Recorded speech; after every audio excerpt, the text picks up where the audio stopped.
Okay, we're now going to be looking at conditional formatting, okay, and data validation. So I'm going to do data validation first, okay, and then we'll come back to conditional formatting. So data validation prevents invalid data from being entered into a cell. For example, you could reject invalid dates or numbers greater than a given value. You can also force input to be chosen from a drop-down list of values you specify. Now, to apply data validation, you first have to highlight the range of cells. Okay, you can go to data, select data validation, select the rule. Okay, and then you can also insert an error message. So the example here is we have to refer to a list to look up specific values which can be entered into the cell. Okay, so either a slash, an L, or an A. So just before I show you the example, in this example here, the marks to be entered are from 0 to 27, so that's going to be a range validation. So again, we can highlight the range of cells. If you go to data validation, data validation, we select whole number and you type in a minimum and a highest value, and then you can include the error message. So if you don't type in a value which is valid, then obviously it's going to give you an error message. Okay, so now I'm going to go to the example. So this is the example here. Okay, and I'm also going to be showing you the use of a test table with validation in Excel as well. So the first thing we need to do, I'm going to ignore the lookup part. Let's go to validation. So for the exam attendance, okay, only enter a slash, L, or an A can be accepted, and we have to refer to this list here. So if I type in anything else, it should be rejected. So to put the first validation in place, we need to click on highlight the range of cells you want to apply the validation to. If I click on data validation, and then click on data validation again. So we want to basically refer to a list, and if I click on this option here, I can select the source of the list. Don't select the whole table, just the source, so the slash, the L, and the 8. And then you can insert an error message. So attendance, you can write as a title, and then the message is you can only enter either a slash, L, or an A for absent. So as you can see, we've got a drop down menu. If you do try typing in anything else, so P, it's going to give me this error message. Okay, so then what we can do is select options from this menu here. Now the second one is the marks for the word processing will be from 0 to 27. If I try type in 29, it's going to allow it for now. Obviously it's gone to 107%, which is obviously incorrect. So now let's apply the data validation here. So if I go to data validation, this time I want to allow a whole number, and the lowest value is going to be 0, and then the maximum will be 27. And then for the error message, I'm going to type in marks, example, yeah, and then you can only enter a mark from 0 to 27. Okay, so if I try typing in 28, it's giving me the error message. Okay, and then cancel, and returns me to what it is. So the last validation I'm going to do is I'm going to actually insert another column. So insert. This time I'm going to insert a column called date. January 2018. Okay, I only want to be able to insert a date in January 2018. At the moment I can insert any date from any month, and it will be accepted if I insert a column. But I want to put some validation into place to allow me to only enter dates from January 2018. So again, highlight the range of cells, click on data validation. What I want is select date. So between start date will be 01/01/2018, and the last date will be 31/01/2018. Okay, and I forgot to put an error message in. So the date, you can only enter a date in January 2018. So now if I try typing in the date in February, for example, 2018, it's going to give me an error message, I hope. Yeah. So if I try typing in date in 2018 January, that has been accepted. Now I've got a test table here. I've got two tables. The first one's only got abnormal and normal types of tests. So that one would apply to, for example, if I go back to here,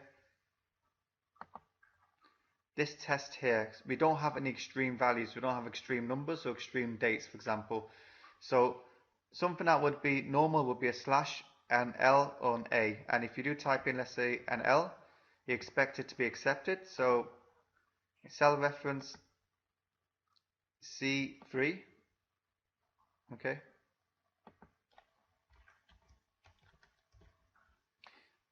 Oh, let's do the normal one first. C3. Okay, the data chosen was L, which is normal. I don't need to do this one actually for this one. The expected outcome was data was accepted. Okay, and the actual outcome was data was accepted, which was true.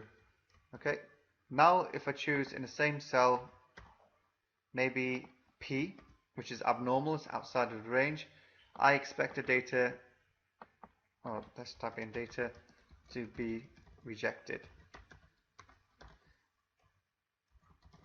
Oh, I can't spell today. Rejected. Okay, so now for the actual outcome, if there's an error message, you normally would have to print screen it. So if I go back to Excel, and if I try typing in P, so now we can print screen this error message. Okay, so if I go to Word, and let me just crop and paste in this error message. Okay, so that's the normal thing you'd have to do when you are showing the actual result, which was a rejection in a test table. Okay, I'm going to push the next table onto the next page, because on this table here we have abnormal, normal, and extreme values. Again, we don't need this one here, so I'm just going to get rid of that. So for this one here, we've got abnormal, normal, extreme. We can actually check the marks, because you can have extreme values, you can have abnormal values, or you can have normal values, and you can also select and enter the date as well as an example of extreme, normal, and abnormal. So I'm going to use a date as for this example here. So in cell reference G3, so let me write G3. The data chosen was 01/01/2018. Actually, no, I'm doing extreme first. So that's the data at the end of the boundaries. 2018. That was extreme. Data to be accepted. And the actual outcome was data was accepted, because we did that before. Now let's type in a date that's in the middle. Let's say 15th of January 2018. Again, I expect the same outcome, so let me copy and paste it onto here, and then we can try it. So it's been accepted. Now let's type in a value which is abnormal, which is different. So if I type in 32/01/2018, obviously that's been rejected. So that's abnormal value, and that's what we expected. So 32/01/2018, data to be rejected. For paste, and let's crop this now, and let's show the error message. Oops, what's going on?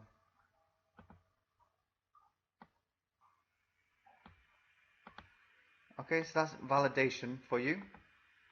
We're going to be moving on to the conditional formatting. Before I can, and I just need to do the Vlookup to get the grades in. So Vlookup, look up the percentages in E3. So let me just click up here. E3, this table array. It's going to be an approximate match.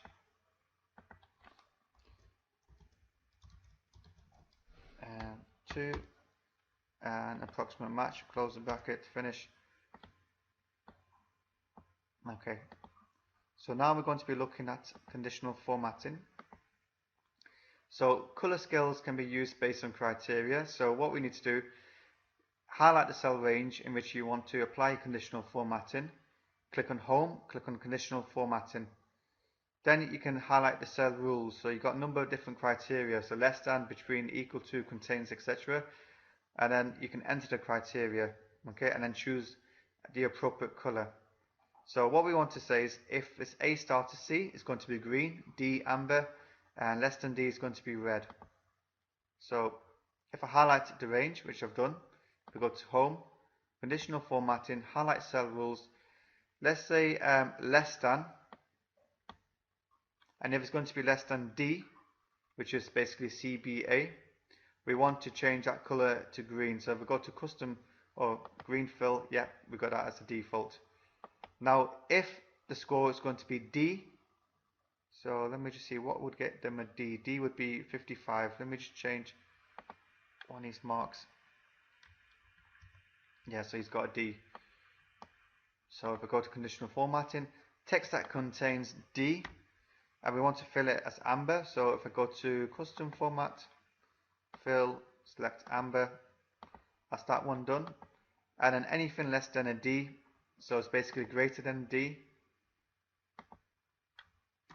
we're going to fill it in as red. So that's conditional formatting. These marks change. So let's say this guy gets 24 out of 27. It's gone automatically to A. So the point of having conditional formatting basically identifies cells by criteria. So you can see from a distance if particular cells have met or not met a certain criteria. So obviously this person here has failed, he's gone E. So this cell has been highlighted as red. Right, let's apply it again to the marks. Or yeah, let's do it to the marks. Let's say for example they scored greater than 15. We can fill it in green. Oops, I'm not sure what happened there. Do it again. Greater than 15. We're going to go for green. Okay. So we have lots of different criteria. Let's say for example if you highlighted the names and you wanted to find something that contains maybe the letter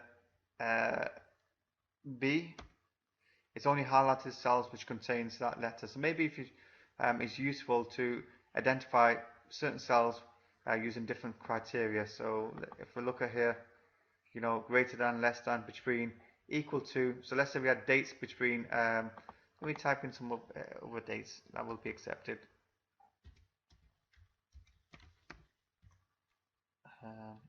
24/01/2018, 17/01/2018, and then 22/01/2018. What if I wanted to find dates between the 5th and the 20th of January? So again, what we can do is highlight the cell range, conditional, no, between.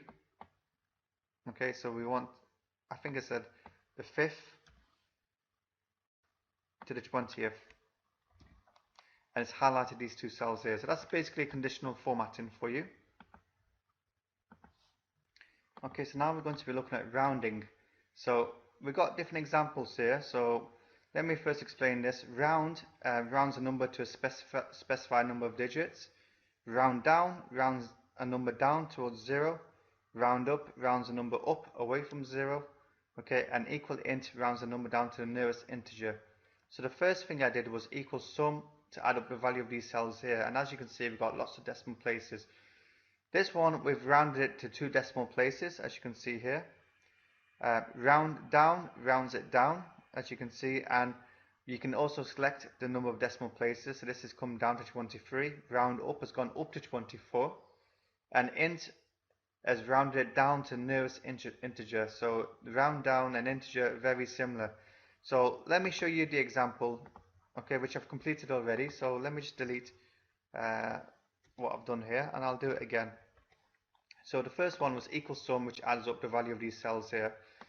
Now what I want to do, if I do equal sum again and close the bracket, I want to round it to 2 decimal places. So before the sum, you type in round, rounds the number to specify number of digits, comma, and then you can type in a number of digits. So we say 2 in this case. This example now we want to round it down to no decimal places. Okay, so for example, sum. Okay, so if I round it down, it should go to 23. So after the equals, round down a number down towards 0. Okay, number of digits 0, and then close the brackets, enter. This time I'm going to show you another method. Maybe you want to do it like this, it's up to you. So I'm going to type in round up first, and the number is basically the sum.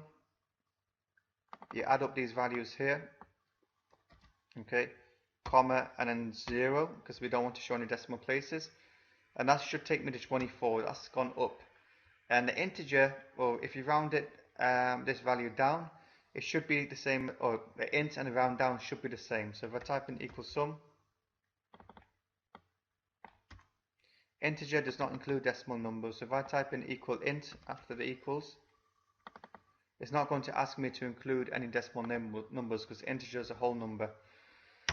Okay, so as you can see, round down and the int basically do the same thing. Okay, so it rounds it down, and obviously this has rounded it up. So this is useful, especially when you're doing this. You can show the formulas, and this is what's going to get you the marks. Okay, so remember, if you are rounding up and down, don't do this, okay, because there's no marks when you print off the formulas. It's not going to show anything that you've done. Okay, so that's that part done. Now sometimes they may ask you to filter or to interrogate data, which is very similar to how query works in Access. So basically highlight the cells you want to filter and then select the filter icon from the toolbar. So you can use a number of different filters, so equal to, less than, or greater than, between, values, okay? Or we can untick values here. So if I go back to this example here, we've got some filtering options here. So if I clicked on here and clicked on home and then filter, the filter we have here, anything which contains blue. So we can come to here, contains, and if I type in blue and then OK, or we can do and select another value, contains, and then we can type in something else or as well, and it's up to you. So I'm just going to leave it as it was, and there we go, we got blue, blue, blue, blue, and so forth. Then if you want to clear the filter, you can click down. Also what you could do, you can click here and you can deselect and select options as well from the filter. So like I said, you have lots of different options. Equals, does not equal, begins with, ends with, contains, does not contain. If it's numerical values, okay, you can highlight and you can select, or you got number filters as well, which is slightly different. Okay, if I go back to, I'm just trying to think, this example here. So if you're applying a filter, the best thing to do is click on the top row or the row which you want to apply the filter to, and then apply it to all of the row rather than clicking on one particular cell and applying to that one cell. So do it for the whole row instead. So typical exam questions could be interrogate the data to find all the cells where the length is long and where the S code is VCR or RSP. So it may be a case, if I go back to here, let's say we want to filter the books by Suzanne Collins and John Green, for example, and only those books sold in Amazon, for example. So we can do that. Okay, and then if you want to clear the filter, you can click on clear. Or let's say, for example, you want to find the number of authors, so let me just click on the random authors. Okay, stock level greater than 6, for example, and not version. So if we go to text filters, does not equal version. And so we have 2 left.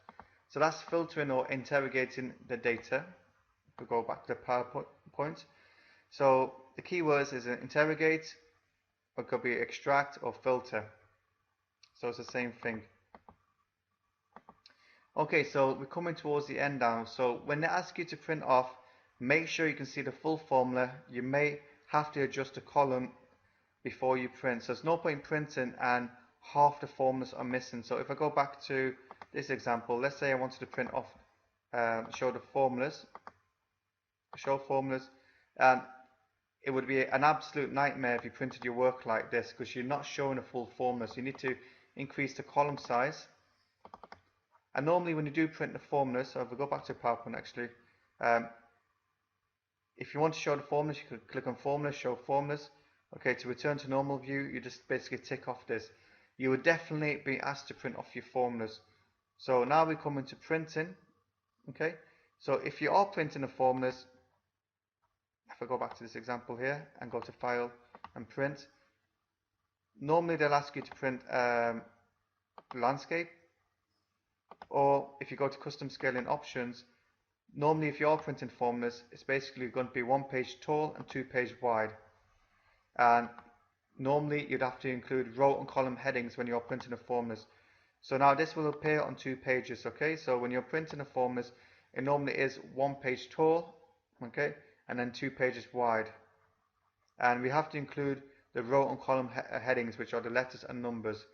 Now when you're printing the formulas, or the values, sorry, again, make sure all of the information is visible. You can take off the formulas. You don't need to show the row and column headings. Okay, custom scaling options sheet. You can take this off. And sometimes they may say fit the sheet on 1 page. So you can select from these options here. If we're going back to the printing, make sure you select the appropriate print settings. Sometimes they may say print a selection. Okay, so to print a selection, if I go back to this cell here, so let's say the selection is just here. So we highlight what we want to print, we go to File and Print, Print Selection, and maybe you want to change it to Portrait, and there you go, you can print the selection. Obviously, before you print, make sure you have the name in the header and the footer. If you do print and you receive your work by mistake, obviously your work will not be marked if there is no header and footer. Okay, also if you're asked to show row and column headings, then select custom scaling options sheet, okay, and then tick on row and column headings. Sometimes they may ask you to show the grid lines. Okay, make sure all columns fit to 1 page if requested. So, you know, there's lots of different options. Whoops. Here we go, that's what I'm looking for. Fit columns to 1 page, fit rows to 1 page. So you can have a look at the different options.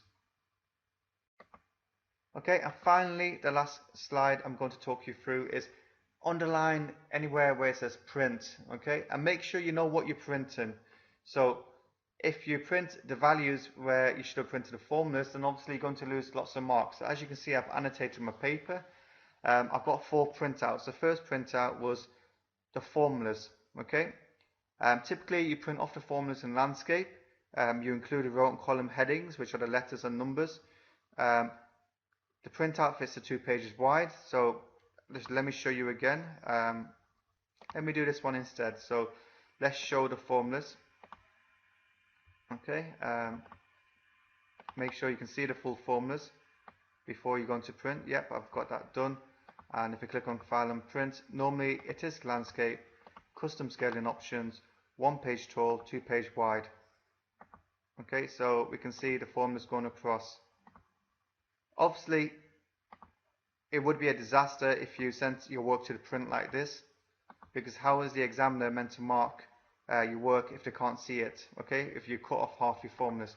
So if you do receive your work and it's not right, then please send it again to the printer. So the first one was showing the formulas, 2 pages wide. Okay, and then the next 3 printouts is the values. Okay, so this one is to fit on the portrait page. Okay, the next one we have to change a value, and then we have to print again showing the values, and then again we have to change some percentages, and we have to print again.